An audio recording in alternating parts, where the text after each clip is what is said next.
Outlaw Sports is brought to you by Molson Canadian, made from Canada, and Rocky Mountain Barbecue, Alberta barbecue cuisine at its best. The Calgary Flames begin this week. They head out on the road for 3 games. The easy schedule's now over, Brendan. Now it gets a little tougher. However, having said that, they still play 3 games every second day, so that's not as bad as some teams have had it. Your thoughts on the last 2 games, Colorado and Chicago? The Flames probably should have won both those games. Well, they probably didn't. And it kept coming back to the same thing. Oh, we had chances. We had chances, and they did. And they did. I've never seen anything like the third period that Curtis Glencross had in that Chicago game.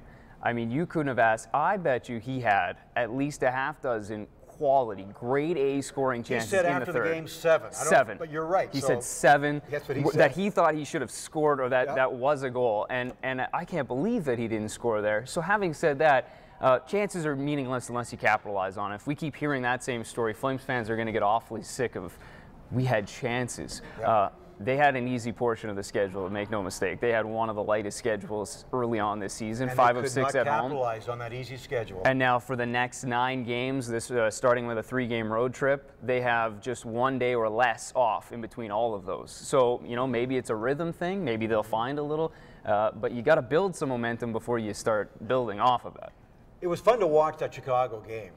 Some people say Chicago wasn't that good, playing a 3rd game in 4 nights. Yes, the Flames were fun to watch. Don't you agree? Glencross, if he could have scored. Camilleri, $6 million a year, cannot find the net. Jerome McGinley, $7 million a year, cannot find the net. Brendan, that to me was the difference. The big guns aren't scoring. No, absolutely. And you know, Jerome McGinley leads the team in shots, I think, at this point of the season. But again, breakaway against Chicago. His shootout record would kind of tell us how he's going to do on a breakaway for the most part. But he is getting chances. The one I'd be concerned about a little bit is Camilleri, because he doesn't even seem to be around the net so much. He had a couple of flashes with Tanguay, but it was mostly, you know, Alex had sort of generating the opportunities against Chicago.